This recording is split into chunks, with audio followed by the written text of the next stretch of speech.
बेटे ये पैसे ले लो, मुझे कुछ घर का खाना दे दो बेटी। अंकल जी, अगर आपके पास इतने पैसे हैं तो आप बाहर से क्यों नहीं कुछ खा लेते? वो क्या है ना बेटी, मैं गांव से आया हूँ, मैं बाहर का खाना नहीं खाता हूँ। जब कभी बाहर का खाना खाता हूँ मैं बीमार पड़ जाता हूँ। अंकल जी, आपके पास ये लंच बॉक्स है तो सही। अगर आपको घर का खाना खाने का इतना शौक है, आप इसी में से खाना खा लीजिए ना। वो क्या है ना बेटी, इसमें घर के बने लड्डू हैं जो मैं अपने बेटे के लिए लाया हूँ। मैं सुबह से उसको ढूंढ रहा हूँ बेटी। ढूंढ रहा हूँ मतलब? वो क्या है ना, उसका फोन आया था मेरे पास। हेलो अर्जुन बेटा, कैसा है तू? मैंने आपको ये बताने के लिए कॉल किया कि मेरी कंपनी वाले मुझे काम के लिए देश से बाहर भेज रहे हैं। लेकिन बेटा एक बार आके अपनी माँ से तो मिल लेता।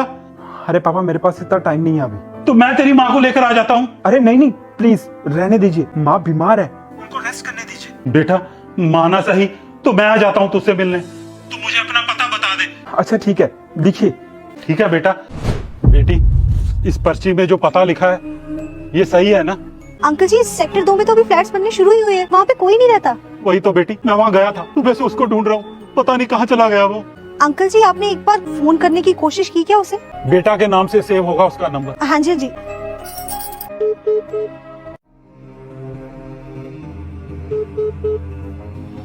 आगे जो हुआ उसे देखकर पागल हो जाओगे, पर पहले इस वीडियो को लाइक करें और चैनल को सब्सक्राइब करें और कमेंट में हर हर महादेव जरूर लिख देना। मैं तुम्हें और तुम्हारी माँ को आशीर्वाद दूंगा।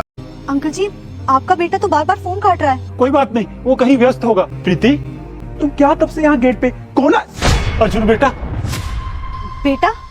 अंकल जी, आप ये क्या बोल रहे हैं? बेटी ये अर्जुन है मेरा बेटा। बेटा मैं सुबह से तुम्हें ढूंढ रहा था, कहाँ चला गया था तू? अंकल जी, ये मेरे पति हैं। पति? बेटा तुमने शादी भी कर ली और हमें बताया तक नहीं।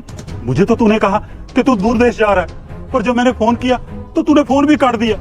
ये सब क्या चल रहा है बेटा? बताओ अर्जुन, जवाब दो इन्हें।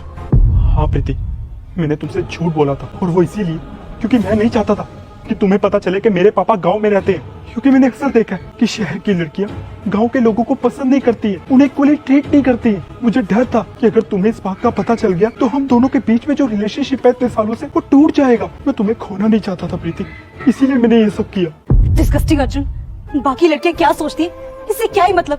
तुमने मेरे बारे में ऐसा क्यों सोचा? अरे तुम्हारे माँ बाप गाँव से है, इसका मतलब ये थोड़ी कि वो इंसान ही नहीं है। तुम्हें पता भी है कि ये तुमसे कितना प्यार करते हैं।